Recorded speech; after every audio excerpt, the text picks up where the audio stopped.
Speaking of like some of your spaces, like what's like some of the craziest setups that you have for like your some of your Foley stages? Like I, Hmm. I know usually like some studios have like different kind of like tiles, like they'll have tile, like sand pits, like plywood that are like flooring and stuff like that. So like what's a couple of examples that like how's your setup? So I have like the main thing of every stage, there is the dirt pit. Hmm. In the dirt pit, you have side of it, you have gravel, you have river rocks, you have the pea gravel and the big gravel because you never know what scene's going to come up. You have your grass, you have your tall grass. By grass, I personally use a quarter-inch tape sometimes, and sometimes I use the grass that you put in the Easter basket. Yeah. That sounds really good because it's not harsh. So, and I don't necessarily use that grass per se. I have to see the picture, what sounds good with the picture. I Right. can't just, this is what I use every time. I've used pom poms before that sounded good.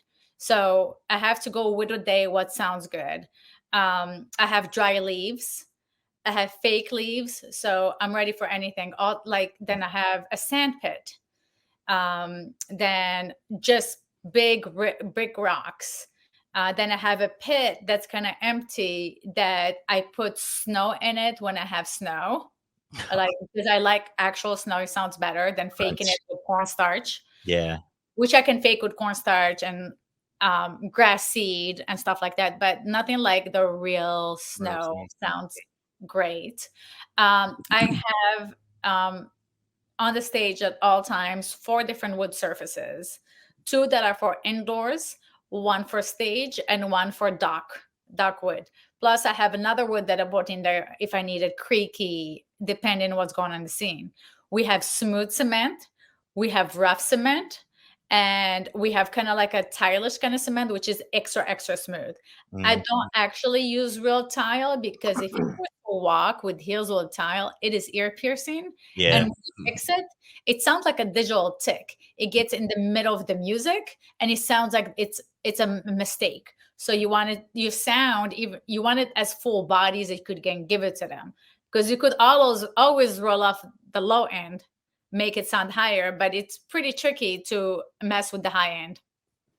That's Okay, awesome. A that's lot of that's stuff. a that you. So you saying about the grass? So I would assume like I guess fresh grass or like fresh leaves or foliage or whatever the case is, it has a different sound than older foliage. Like do you have to like tell the differences between that type of stuff as well? Like Yeah.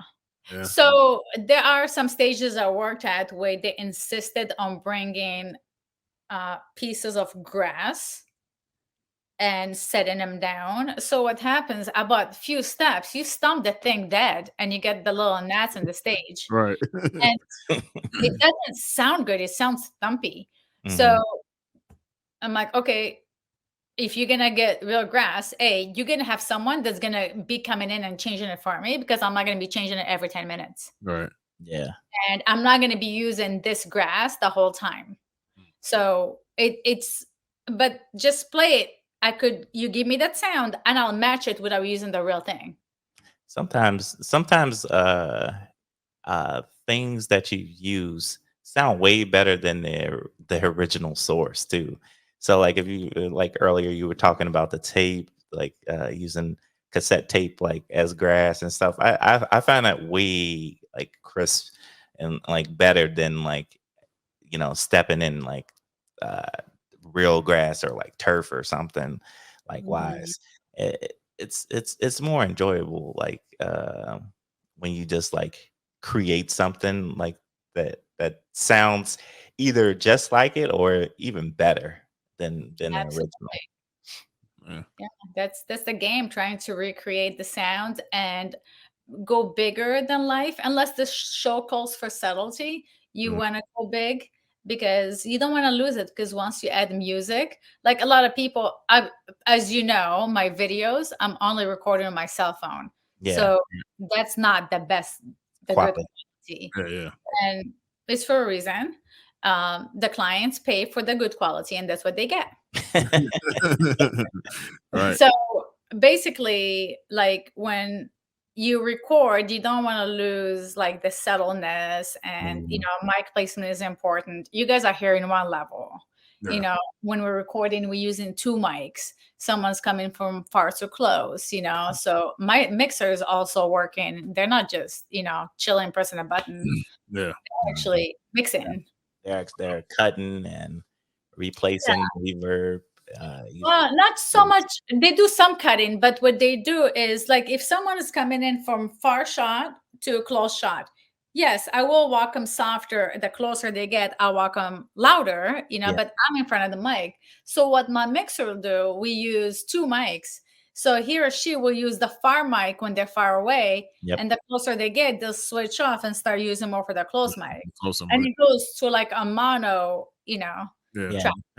That's really like the magic of it too, because like nothing really sounds the exact same. So something that's farther away sounds way different than it being up close. So Yeah. like if you have a car that's like passing by like on the street, like a residential street, it's gonna sound way different when it's in front of like a person in front Yeah. versus like the sound of that same exact car passing at the end of the block. So Yeah. that's really cool. Yeah, and that's the cars are more like sound effects, but the Foley is like the footsteps, the Yeah. little nuances, the organic sounds is what we do. Yeah.